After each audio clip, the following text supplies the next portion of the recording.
Shalom. I want you to know before I start the video that what I'm about to say is very controversial. So if you don't have an open mind about what's going on in Israel right now, and you don't want to hear something that might rattle your preconceived notions a little bit, I suggest you turn off this video right now. I'll wait. Okay, if you're still with me, that shows that you're open to listening to some facts and a timeline that points to a very disturbing conclusion. This isn't a video I want to make, and it's something that pains me. I had a lot of inner dilemmas whether or not I should do this video, but I feel like nowadays truth and transparency is so important that I feel I should share it with you. So we're all trying to make sense of what happened on October 7th, which is Shmini Atzeret. Some call it Simchat Torah, when we all know Gazans came in and basically slaughtered 1,000 Israelis and kidnapped a bunch, all in the matter of about 7 hours. So what I want to do is reverse engineer this thing a little bit to kind of help you understand why I believe that this was an inside job. First of all, we'll start with September 1st. By the way, everything I'm about to say will be backed up with actual links to news articles or video footage. And if you want any of my sources, I'm happy to give them.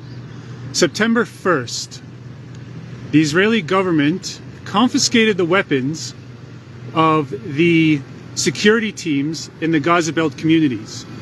This was done against the will of those security teams in the Gaza Belt communities. Why that happened, nobody knows. Fast forward to September 10th. On September 10th, the Moatzah, which is basically the municipalities of the Gaza Belt communities, received reports. These are civilians, received reports of increased tensions on the border of Gaza during the Jewish holidays, which of course span from Rosh Hashanah, Yom Kippur, and Shmini Atzeret, which was on Saturday. Those same heads of municipalities asked the army if they should cancel their festivities in light of the warnings of increased tensions on the border of Gaza. And what did the army say? They said, no, don't cancel anything. It appears as though we're heading into a state of calm. By the way, all links I will share as soon as I have a chance to comment on this. Now, you can assume that the Shabak did not know about this attack, but that's highly improbable. I mean, Israel is probably the most advanced surveillance state in the world, and the Gaza border is probably the most heavily surveilled, and the Shabak, who somehow knew about a guy who had corona in a toy store and tracked him all the way to a soccer stadium during the days of corona, somehow didn't know about this massive attack planned by thousands of random Gazans on pickup trucks and hang gliders. Are you serious? Are you really that stupid? Do you really believe that? Because if you do, I have a bridge to sell you. Anyways, so then there's the theory that they're called in Hebrew Tatzpitanot, which is basically the command and control center. These are the people, mostly females, who's tasked with observing the Gaza border fence. They say there's a theory that says that they were hacked, or that they conquered or that they blew it up before they could. They blew up the equipment that surveilled. Well, that's BS, because there's actual video footage that I'll also share with you of those same command control center operators reporting on the breach of the fence. The fence was breached in 15 different locations. And you want to tell me that the most highly advanced surveillance equipment on arguably any border in the world didn't pick that up, didn't report it? Well, they did, and it's documented. So don't believe that lie. Now, once thousands of Gazans on pickup trucks and hang gliders invaded Israel, which apparently nobody knew about, right? Okay, you believe that? Which apparently no one knew about. They had 7 hours to kill everyone in their path, completely destroy kibbutzim. Not only that, take hostages back to Gaza, unscathed, unopposed. Now, there are people who say, well, a bunch of battalions were moved from Gaza over to Judea and Samaria. First of all, that's BS. Second of all, okay, so what if they did? Do you know how long it takes an attack helicopter to get activated and blow up any one of those tractors or pickup trucks or hang gliders that invaded Israel? Less than 5 minutes. And I know all these things firsthand because I served on the Gaza border. Less than 5 minutes. It all could have been over. From 7:01 a.m. on October, 6th or 7th, on Saturday, I believe it was October 7th, it could have been it could have been a matter of 5 minutes before the whole thing was upended. And instead they had 7 hours, possibly 8, to conquer kibbutzim, kill thousands, and bring back hostages alive, unopposed. And there's many people that say, oh, well, this was just a breach. No, that's not a breach. I'm sorry, that's not a fucking breach. That's an inside job.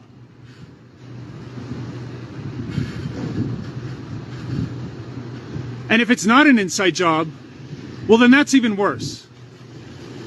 Because that means that the IDF is the most incompetent military that ever walked the face of the earth. And now we're supposed to trust these people to invade Gaza. They're calling up thousands of reservists to invade Gaza under the command of a military that A, didn't see this coming, and B, is too incompetent to react to a bunch of pickup trucks with AK-47s invading Israel? You tell me which outcome is worse. What's worse? That it was an inside job? Or that the Israeli army is really this incompetent? Which one is scarier? You tell me.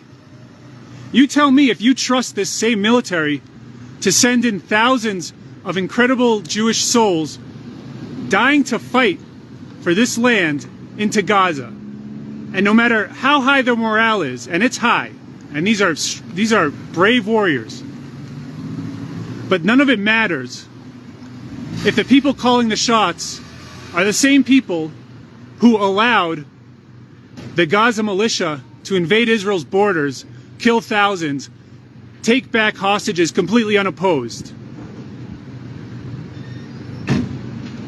Like I said, this is not a video I wanted to do. This is not something, and oh, by the way, now America is coming with aid. Do you really think Israel needs American aid to fight Gaza? Gaza! Their most elite force, their air force is hang gliders, and their ground troops are pickup trucks. They don't even have a tank. And we need American aid Israel needs American aid to fight them? Are you fucking serious? You don't think that there's anything fishy going on here? You really trust the IDF to send in all these reservists into Gaza, the same people who A, didn't see this coming, or the alternative, which is much worse, they're so incompetent they can't even handle a couple of pickup trucks and hang gliders invading their border, killing thousands and taking hostages for 7 hours practically unopposed. All right, everybody. And able to go back to the Jordan Report, and I am your host, Robert Jordan. Everyone, please remember to like, subscribe, and share. All right, guys, there's a lot of questions about what's going on over there in Israel. Or is this some sort of false flag that they set up to bring in the New World Order, get the American military destroyed? And I've been hearing everything on the internet, okay? And a lot of it, I understand, there's a lot of truth to a lot of it too. But I think a lot of people come to that conclusion because they gave the Israeli military way too much credit. A lot of us bought into the hype that this was the standard bearer of military, professional militarism in the world. And the IDF is not that.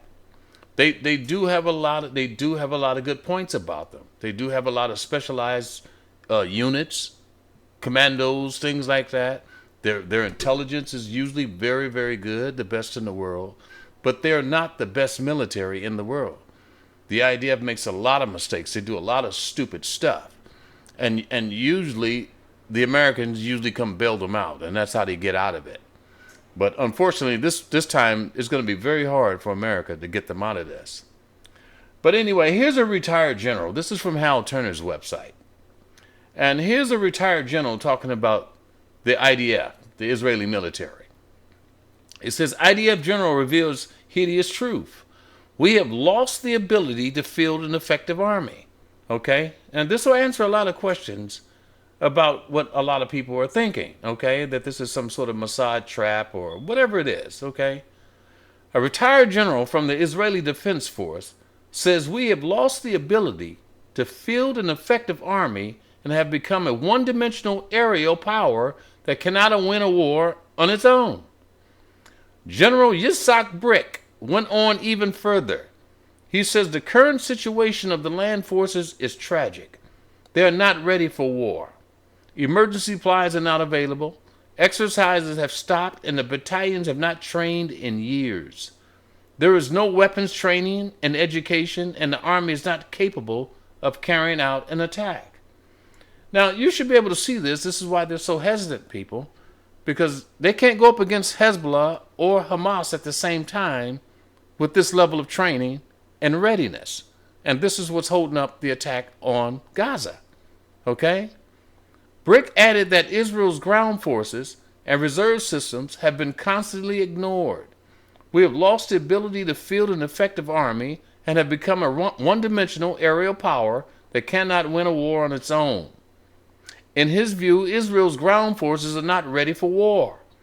The warning follows a series of polls showing that a large portion of Israeli citizens have lost faith in their country's future. This is particularly evident over the last year, when the people were divided over political and judicial issues. In my role as general, I have visited more than 1,400 units and spoken to tens of thousands of commanders and soldiers, three to four times a week. 4 hours in each unit. I know the army on the ground better than anyone else in the IDF, Brick said years ago. I have seen soldiers who do not take care of their weapons before leaving the base. No army in the world behaves like this. The soldiers carry their smartphones with them everywhere. Commands are sent via WhatsApp groups. These phones are being tracked by the enemy.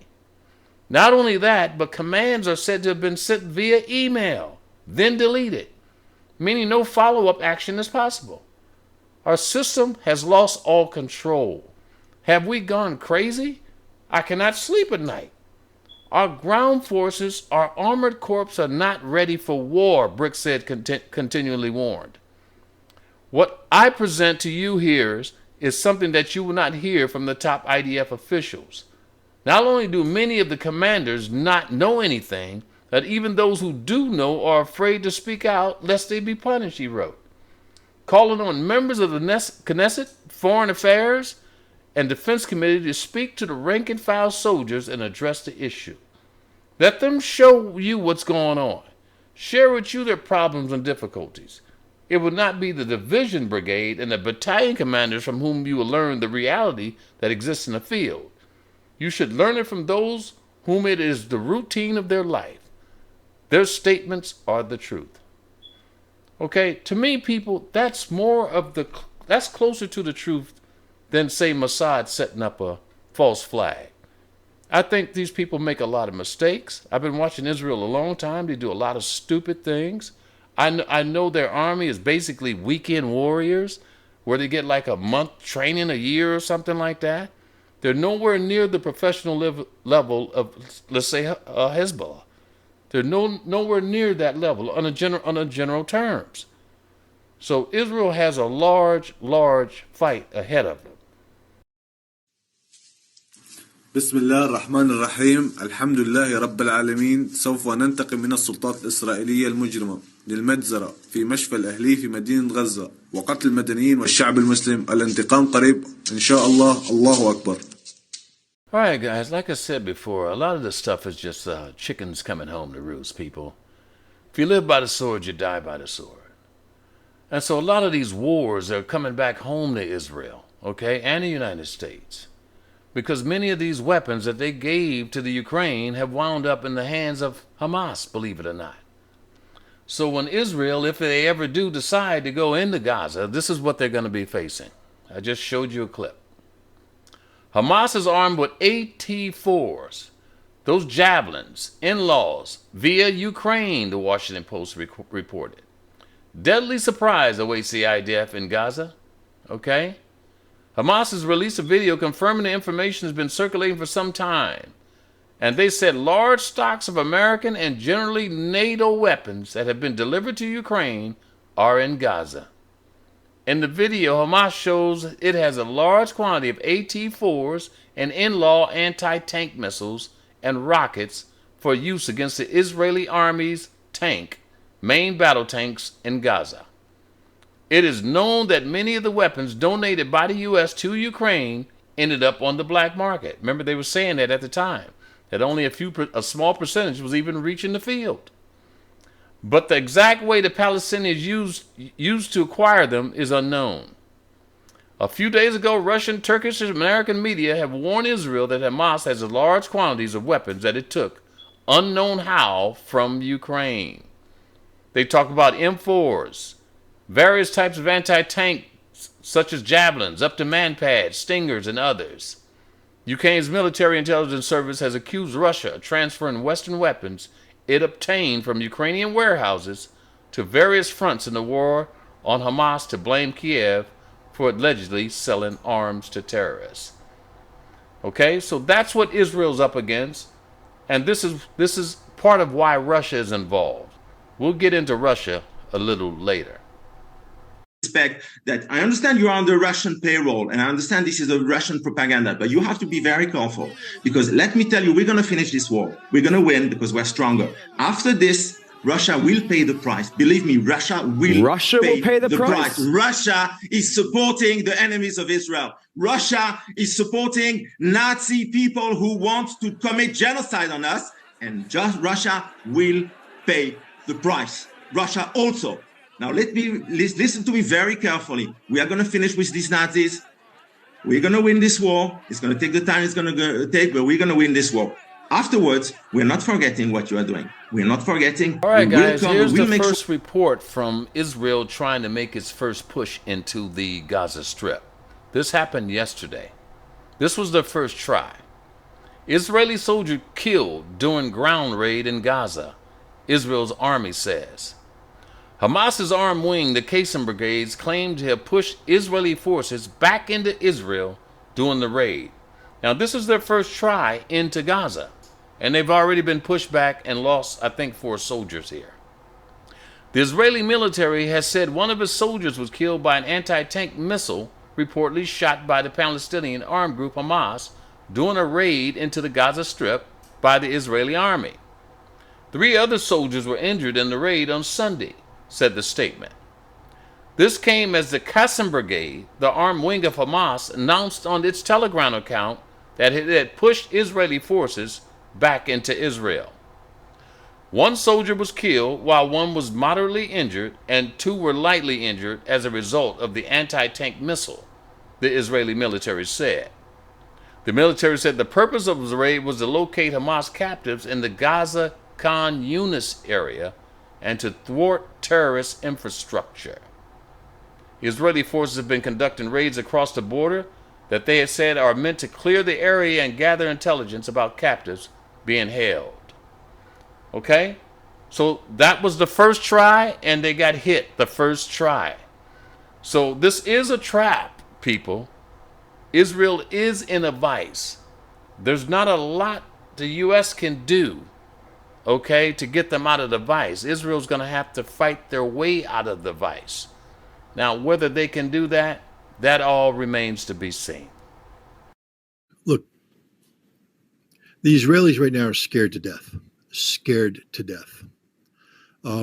They mobilized 360,000 reservists. Let's just put this in perspective. The vast majority of these people did their 2.5 years military service. The Israeli army is not very good. They have some units that are very capable, some of their special forces units, some of their specialized units.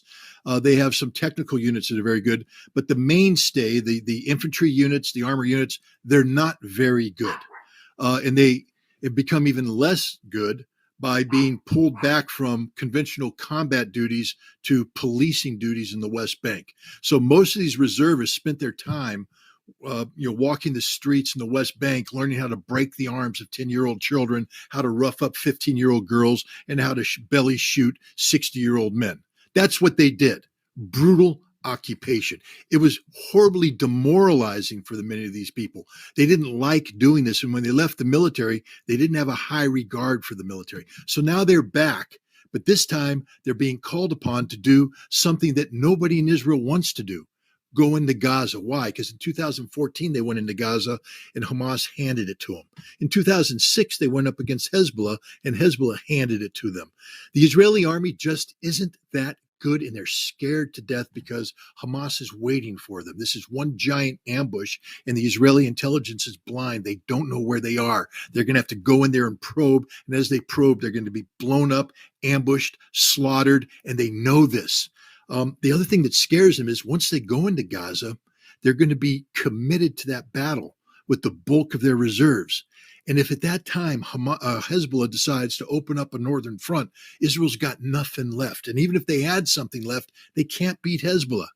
They can't beat Hezbollah. They know it. They've exercised it. Last year, Chariots of Fire. This year, Firm Hand. Those are the names of two major exercises where Israel tested its ability to fight a conflict against the Palestinians and Hamas in the West Bank and Hezbollah up north, and they can't do it. They don't have the resources to do it. Now you throw in Iran, and they're definitely screwed. So America is stepping in saying, hey, we're going to flex our muscle in an effort to deter Hezbollah and Iran from striking. It's not working. 2 aircraft carrier battle groups and an amphibious ready group with 2,000 Marines does not a war win.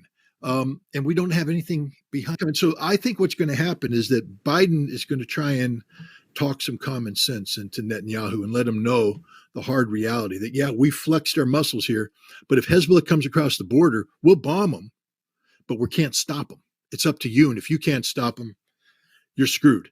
And so you might want to think about coming up with a different solution than the one you're picking right now, a full-faced invasion. There's a lot of things go behind the scenes. The Israelis aren't as good as everybody thinks they are. They're very scared. Netanyahu's very weak. Remember how weak he was moving into this before the Hamas invasion. He was getting ready to collapse because of what he was doing with the judiciary and the reform, the rewriting of basic law. Hundreds of thousands of Israelis were in the streets. It's gotten worse for him because everybody's blaming. He was Mr. Security. I will protect you. I am the man. And look what happened. Nobody trusts him. There's a lot of Israeli talk going on, a lot of hot air coming out of the mouthpieces of Netanyahu's minions. None of it's backed up by reality. And the fact is, Israel's extraordinarily weak, extraordinarily exposed, extraordinarily scared, and America doesn't have a solution for them. And I guess is the template to look at what would happen to Israel, just look at Ukraine? It would be worse than that because Ukrainians right now don't have a place to run to. Millions of Israelis have dual citizenship, and they'll just leave Israel. I mean, that's the death of Israel. Every Israeli I've talked to said, we can't, this happened in 1991 when the Iraqi Scuds came in. one of the big things they were saying is it's not so much the damage, physical damage that the Iraqi Scuds are doing, it's the emotional and psychological damage it's doing to Israelis. If we can't get the European Jews and the American Jews to want to come here and stay here, it's over for the Israeli experiment. And if Hezbollah can come in and threaten northern Israel, if Hamas can continue to threaten, it's over. People will flee. Millions of people will leave and they will never come back. And that's it for Israel. So I think right now Israel's in a very difficult situation where the Israeli experiment has been shown to be a failure. And now the question is, how do you get out of this? They're going to have to come up with a solution for Palestine, one that's acceptable to the Palestinians. And Israel no longer has the superior position where they get to dictate outcomes. They're actually going to have to negotiate. And this is where the United States could be of great benefit. But we can't, because we continually shoot ourselves in the foot by opening our mouths and threatening war with people when we can't beat them.